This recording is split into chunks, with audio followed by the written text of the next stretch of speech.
शाह का वो बयान जिसने मोदी से छीन लिए 100 से ज्यादा सांसद, मच गया तूफान। चाणक्य की एक गलती से बीजेपी में हड़कंप, वो बयान न होता बीजेपी पक्का 400 पार होती। तेलंगाना से आया बयान, यूपी में मचा तूफान, सीएम योगी से जुड़ा चौंका देने वाला खुलासा। तो क्या एक बयान चुनाव को बदल सकता है? क्या एक बयान बीजेपी के लिए भारी पड़ गया?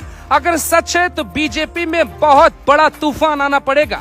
जेल में रहकर भी जो काम केजरीवाल ने किया, वो काम राहुल गांधी और कोई विरोधी पार्टी का नेता मैदान में रहते नहीं कर पाया।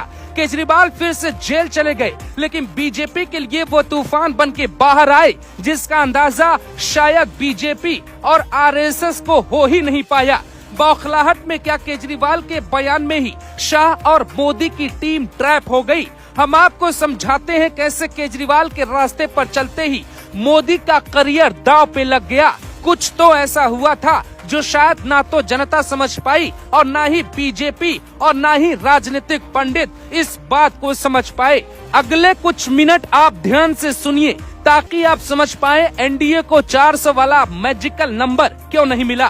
केजरीवाल ने एक छोटा सा, बहुत छोटा सा बयान दिया था, लेकिन बयान देने का तरीका बहुत बड़ा था। केजरीवाल का दावा था बीजेपी सत्ता में आई तो योगी को हटा देगी। इस बयान में कोई दम नहीं था, जनता ने सीरियसली नहीं लिया। लेकिन उसी बयान में एक बात और थी जिसमें केजरीवाल का दावा था कि शाह अगले प्रधानमंत्री होंगे।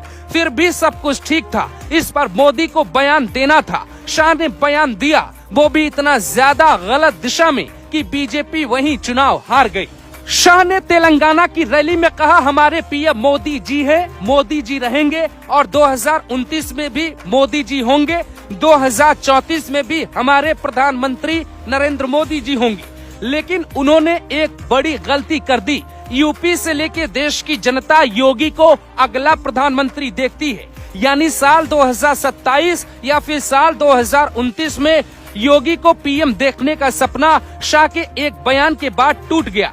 जनता में ये साफ मैसेज गया, बीजेपी में सिर्फ योगी का लाभ लिया जा रहा है। यहाँ तक कि योगी की हालत कल्याण सिंह से भी ज्यादा खराब हो सकती है। शाह ने बयान दिया, आगे बढ़ गए। नरेंद्र मोदी ने कोई बयान नहीं दिया। दिल्ली की रैली में नरेंद्र मोदी ने एक और ऐसा बयान दे दिया जिससे बीजेपी की बड़ी गलती मानी जा सकती है। मोदी ने ये तक कह दिया, हमारा कोई उत्तराधिकारी नहीं है, हमारी वारिस तो जनता है। तो फिर योगी आदित्यनाथ बीजेपी में कौन है?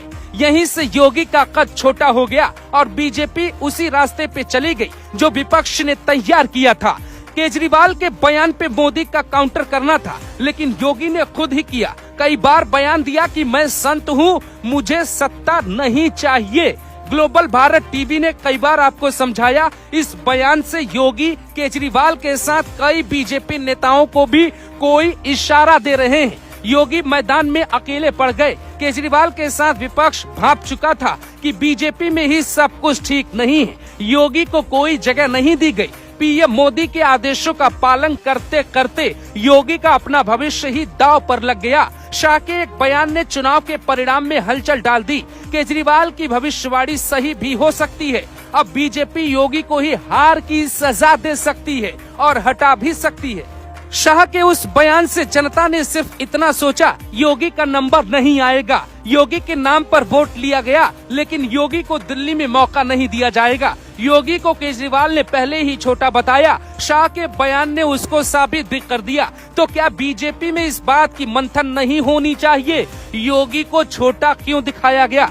एक बयान से कई चुनाव बदल जाते हैं, पहले भी बदले हैं, इस बार भी बदल गया। फिर भी बीजेपी ने न जाने किस गुमान में योगी को रास्ते का कांटा समझा।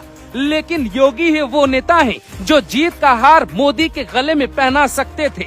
इसीलिए यूपी में कहा जा रहा है, एकलव्य का अंगूठा काटना गुरुओं को भारी पड़ गया। और कितना पड़ेगा, इस बात का अंदाजा अभी नहीं लगाया जा सकता।